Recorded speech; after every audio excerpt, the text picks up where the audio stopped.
Hi, this is Aaron with Zollotech, and today I'm going to show you an application which will allow you to stream video from your Mac or PC. If you've ever wanted to take any of the content you have and easily get them on the go with you with your iPhone, iPad, or iPod Touch, this will show you how. The app is free or paid, so first let's go ahead to Safari or Internet Explorer, Firefox, or Google Chrome, whatever your preference, and we're going to go to inmethod.com.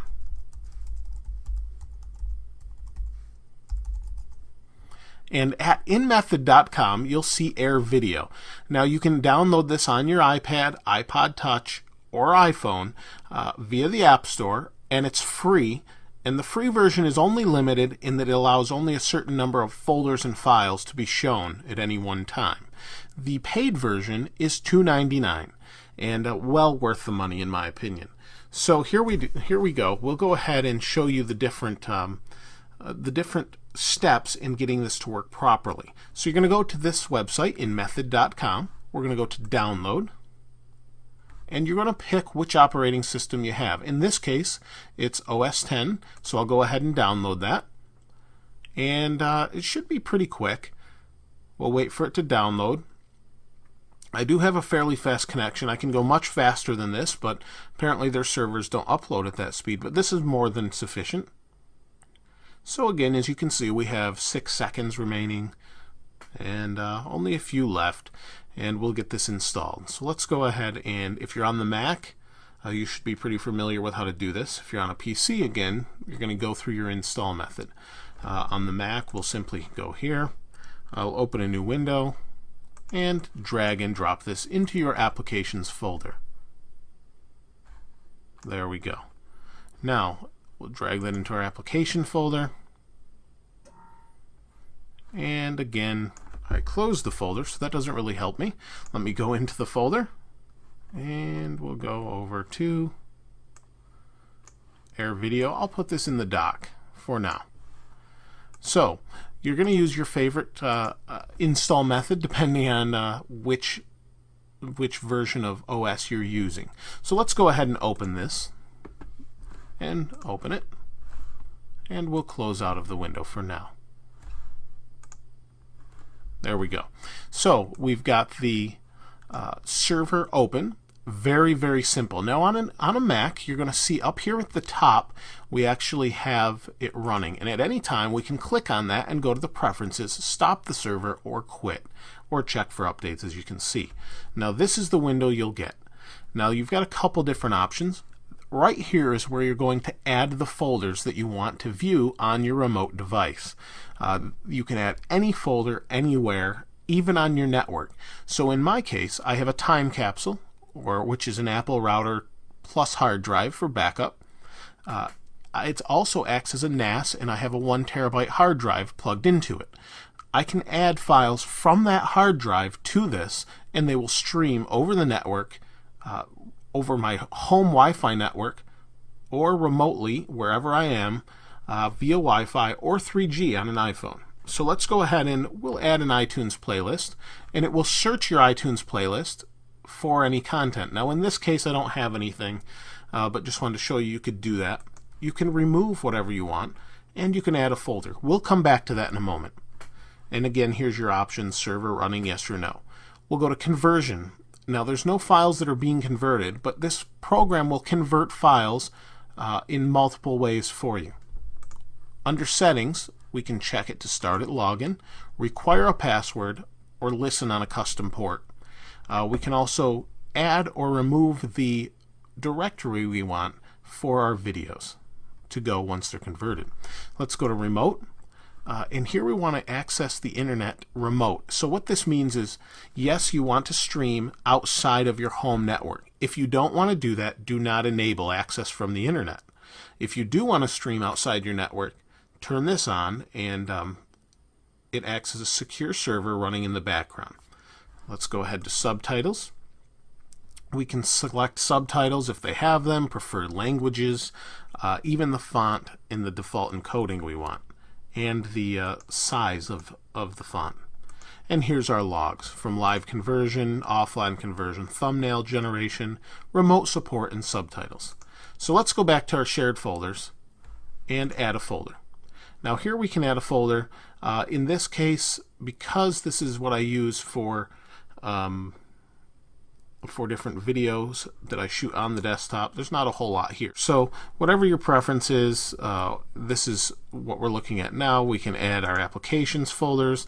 We could just add applications, and if there's any video files in here, we will see them. Now on the other side, here we have remote. Now remote, if I click this, what it does is it gives me a server pin. This server pin allows me to access this remotely from anywhere. Now, I'm not going to leave this up, but what it will do is automatically map the port, or you can uncheck it and it'll show you which one it's on. Now, obviously I'm going to change this because what's going to happen is right now on your phone, you could log into this and see my server. So you don't want to give this pin to anybody, ever. So don't give this pin away, if you can remember that, unless it's someone you want and trust to use this. But on the good side of this, you can also require it, or have it require a password, so that others cannot access this remotely without your password. So what we'll do is we'll add our shared folders, turn on remote, and what I'll do right now is we'll switch over and I'll show you on the iPad and iPhone how this works. So here's my iPad, and I have a bunch of apps on here, but I also have AirVideo. So let's go ahead and open that up. And we have some servers up here. Now I'm actually covering these purposely because they have my server pins in them. So let's go ahead and show you what you'll get when you've never entered a server. So we have two options here. We have enter server pin, and we have specify address manually. Now the manual is simple. It's an IP address of your home network plus the port that you want to use. The other option is for the server pin. Now what happens is I showed you, you can present a server pin that allows you to easily connect this outside of your home network very, very quickly and conveniently. So let's go ahead and assume you've put in that server pin. And this is what you'll get. I'm connected to my MacBook now. It says Aaron Zollo's MacBook, and we have the 3 different folders that I've added within the server. Now we do have TV shows, movies, and movies too. These are just the names that I have, but you can choose any name you'd like. We also have the ability to play just about any file except for DRM files. So if you bought something off the iTunes store that's a TV show with DRM, unfortunately at this time you will not be allowed to watch it, even though you've paid for it. So they're assuming the only way you can watch this is if you load it directly onto the iPad and don't stream it. So let's go ahead into something that we can stream. Movies too. This is actually looking at my movie folder on my MacBook where I do my videos. So let's go into the events, and you can see giveaways, overviews, etc. And let's go into the Zollotech outro. And the reason I'm picking that is it's a .mov file, or MOV. Let's go ahead and open this. And here it's going to give us a preview. And we have a couple different options we're presented with. We have play, convert, add to iTunes, and play with conversion. Now the best thing about this app, in my opinion, is that you do not have to convert all of your videos to use it. Live conversion allows you to convert on the fly on the server, which is an incredibly nice feature to have when you don't want to convert or spend time converting all of your files. So let's try that out. So what it's doing now is on my MacBook, it's going to start processing this on the fly and streaming it directly to the screen. It's only a 4-second clip, and it should start any moment.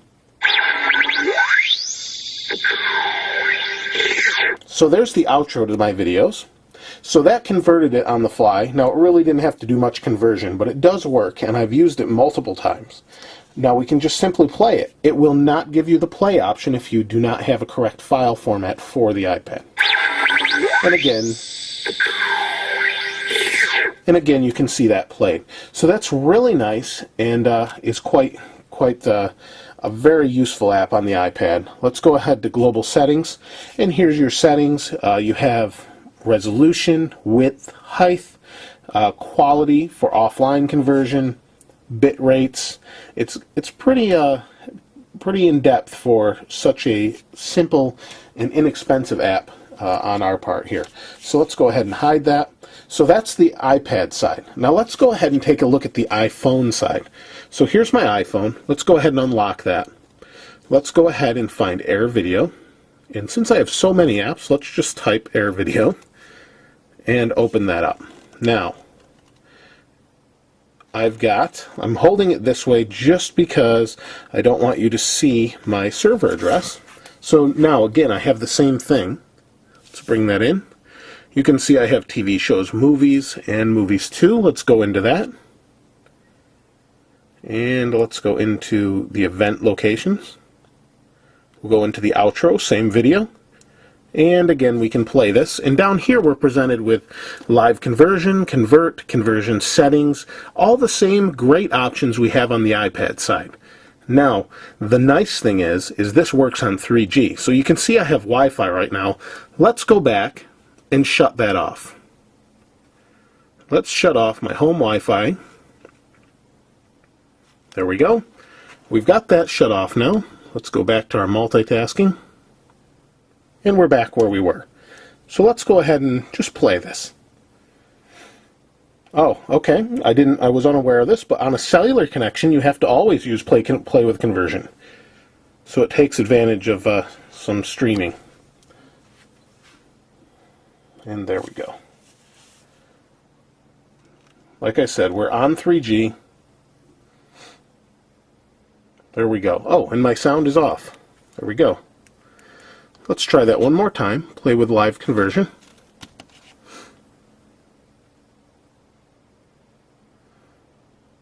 You can see we're just waiting for it. So again, it works very nicely on either the iPhone 3G, 3GS, 4, and the iPad. It's a very, very nice app, and I would highly suggest it. Now, the paid version is worth its weight in gold. It's $3. It's not a lot of money, and it lets you have unlimited folders. So I would highly suggest you check that out as well. This is Aaron with Zollotech. Please continue to subscribe and comment. Thanks again for all our viewers, and continue to check back on our videos. This is Aaron again with Zollotech. We'll see you next time.